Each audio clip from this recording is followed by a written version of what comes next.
Hello and welcome to Communication Conflict Resolution. I'll be your host and concierge as always, Michael Betker.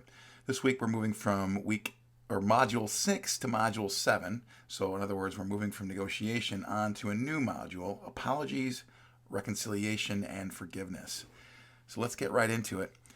Here are the things to make and do. And by the way, we have this one this week and one more week, and then it's the final. So 2 weeks left to go here. Sort of sad in a way. But first thing I'd like to do is read the handout. It's really short on how to apologize. And again, same thing with the video. Watch the video how to apologize. And of course, this video, watching this lecture video, will probably be very helpful, I think. And this all builds up to the only assignment for the week, which is worth 50 points. Forgive and forget is what the title is, core belief process exercise. So we'll get into that first, explain that, and then we can get into the lecture. So what is the forgive and forget core belief exercise? Well, it's really essentially a very cathartic sort of approach to our own lives. And I'll explain that in a second here. But first, it's worth 50 points, and there's 2 parts. So I'd like you to submit those both onto a Word document and submit that to Canvas by Sunday at 11:59 p.m. It is our final written assignment, and it really requires you to have some self-reflection in 2 parts. So part 1 deals with us forgiving and releasing others in our lives. And then part 2 flips the script and asks you to forgive yourself for your own past behaviors with others. This really is, again, a written paper submission. So in other words, not a blog post. It's a private thing. And I promise you, your written submissions will be kept strictly confidential. So here's what this might look like, okay? Here's the form, basically, I've kind of created for you guys here. Now, you could use this and print this off if you wish, but it's probably going to be easiest just for you to drop this basic information into a Word document to publish. The idea here is, listing 3 to 5 folks. The first one is, of course, people in your life who've hurt you. So list the names of each. Write a brief 3 to 5 sentence summary of what happened and kind of the wrongs or the hurtfulness that happened. And then at some point along the way here through the process, we'll talk more about this, but you'll want to circle yes if you forgive that person. Okay, so let's get back to the details of this. So forgive and forget core beliefs. First leg here on the top of the page, I want you to write or type, the people in my life who have hurt me are. And then I'd like you to write, like I said, 3 to 5 people in your life with whom you've had feelings of feeling mistreated. Next to each person's name, write a few sentences kind of describing that.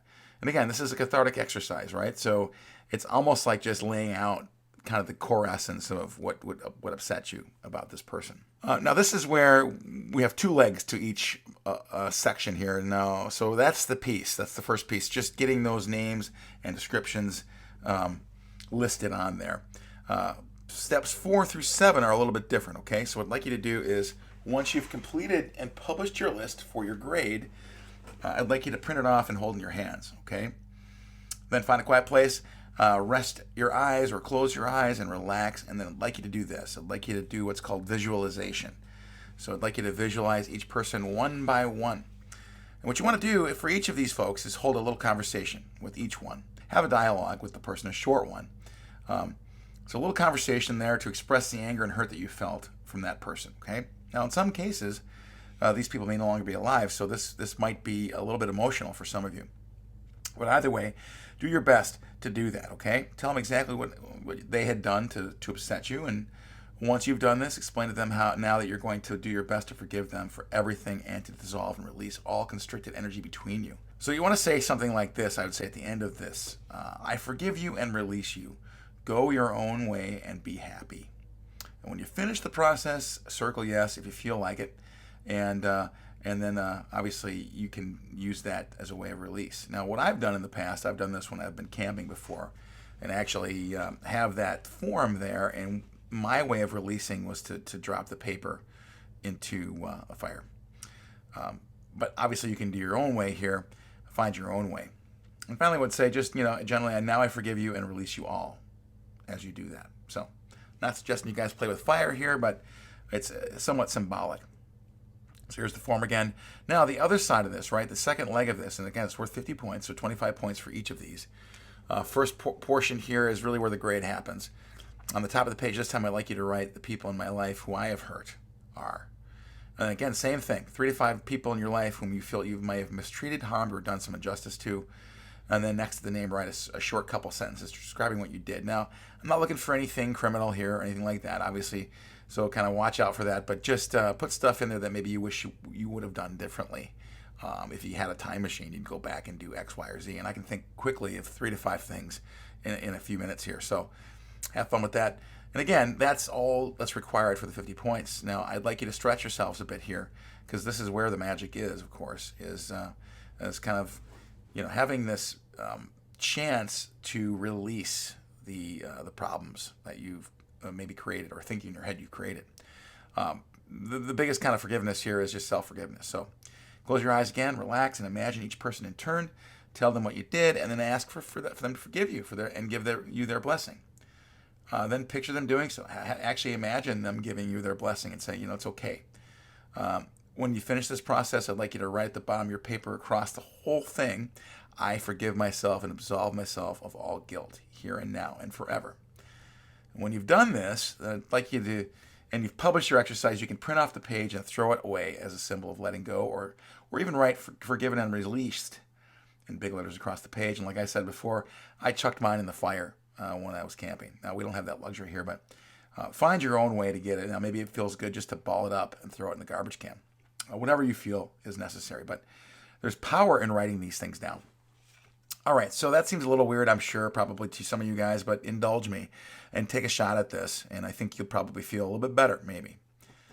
All right, so that's it. If you have any questions on this project here, like I said, really the only real requirement here is just to write down the names and what they did, and then I'm not even going to require you to say, yes, I forgive this person if you don't want to, but maybe you could write out a little short, yes, I do, or maybe I don't.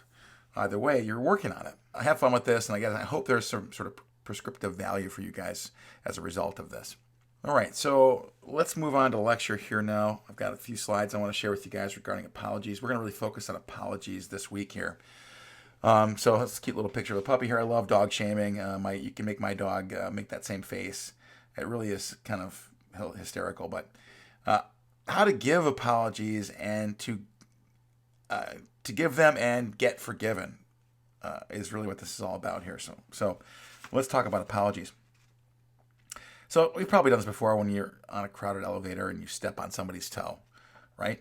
Or maybe you bump against them, and what do you say? You say, oh, I'm so sorry. So I guess my question to you guys is, why is it so tough then to apologize when it really matters? And that's what we're going to talk about today.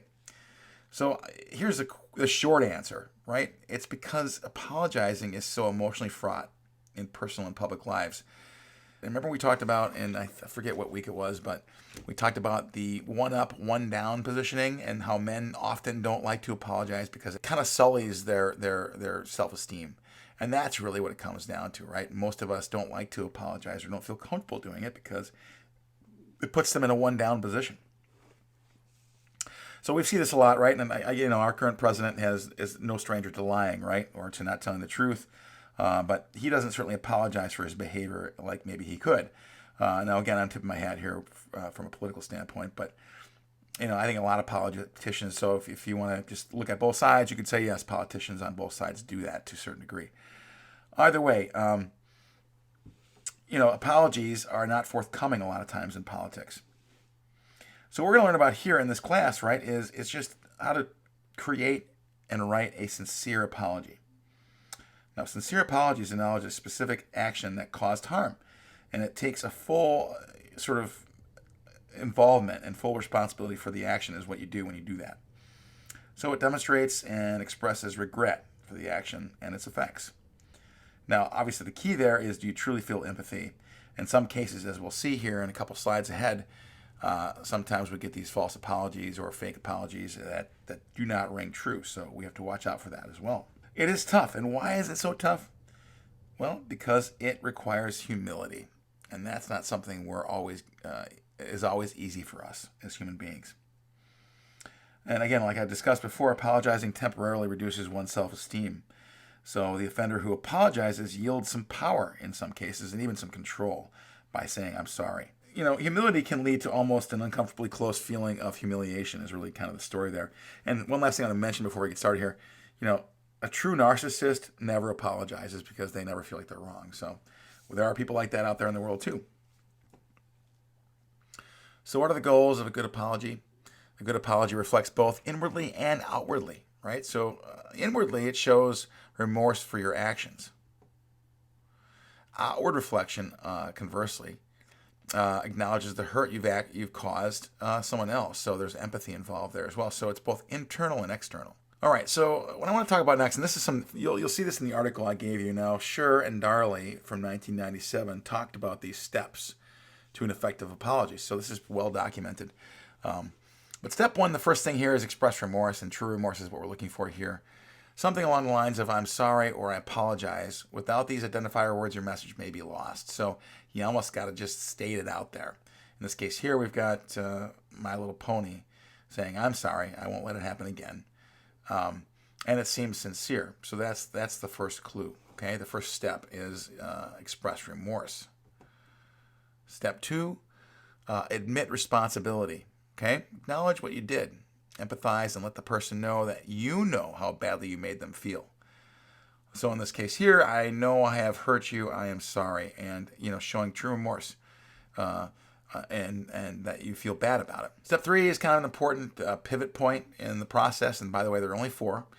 Step three is make amends. So in other words, you want to take action to make the situation right, whatever it is. And the last step there, explain that you won't repeat the action or behavior again, and even provide a qualifier in some cases, okay? You want to share your plan for how that won't happen again. And here's what I talk about when I talk about an effective apology. You could say something like, "From now on, I'm going to manage my stress better so that I don't snap at you and the rest of the team, and I want you to call me out on it if I do it again." So again, it's not just saying that. It's lip service. You would just say, "Okay, I won't do that again." Try to put some kind of governor on your behavior as well. So just ask them. You could ask them to, let you know when you're out of line again. And I think that goes a longer way toward resolving the situation. So to summarize, again, you want to express remorse. That's the first step, right? So you really, truly feel sorry for what you have done. And maybe it's sometimes on both sides, and maybe it's not always easy to see where you may need to express remorse, but it takes two to tango, right? It's never a perfect situation where 100% of the time the other person's at fault. So you've got to kind of look for that spot where you might have been out of line. And then, of course, step two, admit that responsibility. Okay, so take ownership in a way. The third piece, like we talked about, is make amends, and then explain that you won't repeat the behavior again, and even provide a qualifier for that statement there. And of course, I love this. Joey is very, very sorry. All right, so another portion I want to share with you. This is another sort of version of this how to apologize. So number two here, from a post from Joellen Poon, a fourth grade teacher. Okay, so funnily enough, she learned about the wisdom of elementary school kids, and she posted this, and it caught fire online. The internet went wild. Apparently, grown-ups responded to it as well as her students did. So here's the steps, all right? So it's fourth grade style steps. First one is, "I'm sorry, I apologize, I feel really bad about." So it's a similar version of what we talked about originally here. Any of these will work. It's just important to be specific, okay? The second step there is, "This is wrong because I wish I hadn't because." What you want to do essentially is address the consequences that resulted, including the other person's emotions. A lot of times we forget about that, right? That what you said or did may have hurt their feelings. And I've been guilty of that. I tend to press on without really thinking sometimes about the other person. Now, once someone brings it to my attention, I certainly fall for myself to make amends, but sometimes I just don't see it. So we need kind of reminders of that. But then, of course, when you're apologizing for it, you want to kind of lay that out there. The more specific you are, the better. And if you're introspective and humble enough, touch on how it fed some undesirable character trait of your own. For example, things like "I was prideful," or "I was selfish," or "I was lazy." Any one of a host of things behaviorally that you now recognize as being a variable. Again, fourth grade style is very similar. In the future, I will state a clear plan to change. In this case here, from Tumblr, "I will eat dearth. I will crawl on glass. I'll be your assistant. I'll be your servant. I'll be your slave. I'll be whatever it takes, but I want you to forgive me." So a little over the top there, but again, you want to have a clear plan for change in this case. Step 4, "Will you forgive me?" These words are humbling, but powerful. Honestly, I can't think of a better way to say it than to ask it plain and simple with more hope than expectation. In this case here, you see the little GIF. Please, please, please forgive me. A couple caveats, okay? So you also want to consider what you are saying outside of your words. So your body language, and we talk about nonverbals in this class a fair amount. So things like your body language, facial expressions, and tone of voice. Like here, like Mariah Carey. Nothing infuriates another person like an insincere apology. And I think many would agree that no apology is better than a fake one. So here she's saying sorry, right? And it's obvious that she doesn't really mean it based on her facial expressions and her body language. So be careful there. All right, so 4 steps again. I apologize. Start out by saying that and being sincere. And very similar again. This is wrong because I wish I hadn't because. Step 3, next time I will make a plan for change. So lay that out there. And then the last thing, asking for forgiveness. Just simply asking for it. All right, a couple other things, caveats you want to watch out for in addition to Mariah Carey's little insincere apology here. Some things you got to watch out for, right? Justifying your words and behavior. So the key word here to watch out for is but. I'm sorry, but. That but wipes out any sincerity of your apology whatsoever, right? So I'm sorry, but you provoked me, or I'm sorry, but I was drunk, and so on and so forth here, right? Just plug in the words, and the key here is just get rid of that but.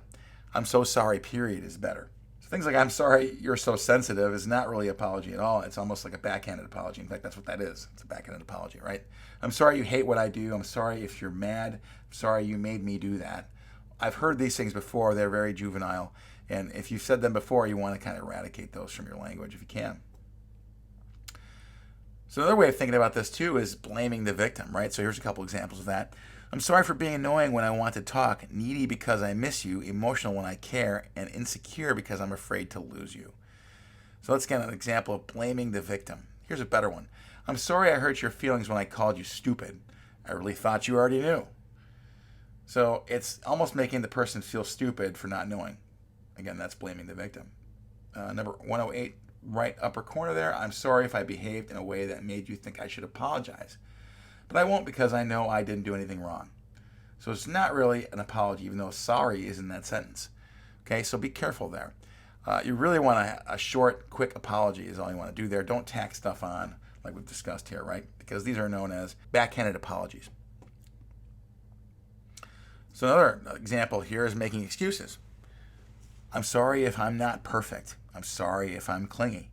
And I'm sorry for being a pain, but I love you. I may not be the best, but I'm yours. Now that one hurts and cuts close to home because I do this. So this is something I have to work on. Here's an example. I'm a big mess, and that's the last thing you need right now, but this mess loves you endlessly. Now, I've not said that one, but I mean, you have to try that one. Kidding, of course. We don't want to make excuses. Last one here. I'm not perfect. I make mistakes. I hurt people. But when I say sorry, I really mean it.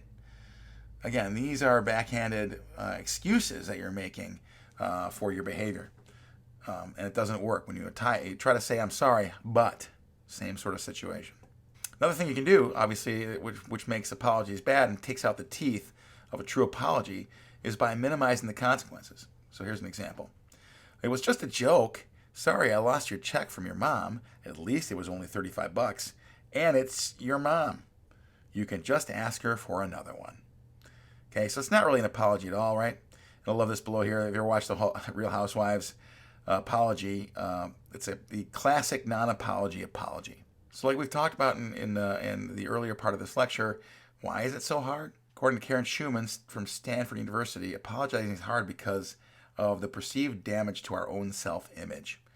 We are somehow sullied by the fact that we made a mistake. And a lot of times people just kind of clam up, frankly. So what do? When you know you made a mistake and you've got to make an apology?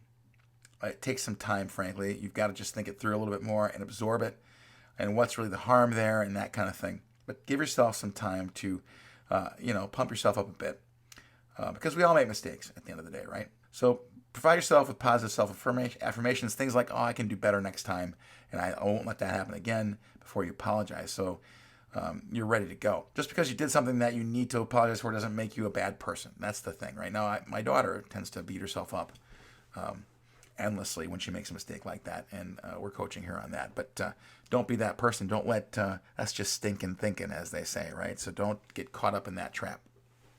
You're not a bad person. Sometimes we make mistakes. This is kind of my last and my favorite point here to make, and this is something I came to understand fully as I got older, but not so much when I was a younger person in my early days in work, because that's where a lot of conflict happens, frankly, at work. Just own it and move on. Own the mistake. Take it in stride, put it on your shoulders, but then deal with it, apologize, talk about what you need to talk about, and move on. Simple, effective. Okay, so last thing I want to share with you guys is this short video on how to say you're sorry, or how to apologize, rather. Watch that. It's just over 5 minutes in length, and you'll get a good feel for these steps here. All right, so that's it for this week. Let me know if you guys have any questions on the assignment or anything else. Pretty straightforward, though. I know it's a little bit weird asking you guys to do some of these extra steps here. It's entirely up to you if you want to do those steps or not, but take it from me, it had a tremendously positive effect on my well-being. So I hope you guys take that to heart. And hey, we'll talk to you guys again next week. We'll carry on further with apologies, reconciliation, and forgiveness. I'll see you guys next week. Hope all is well, and we'll talk to you soon.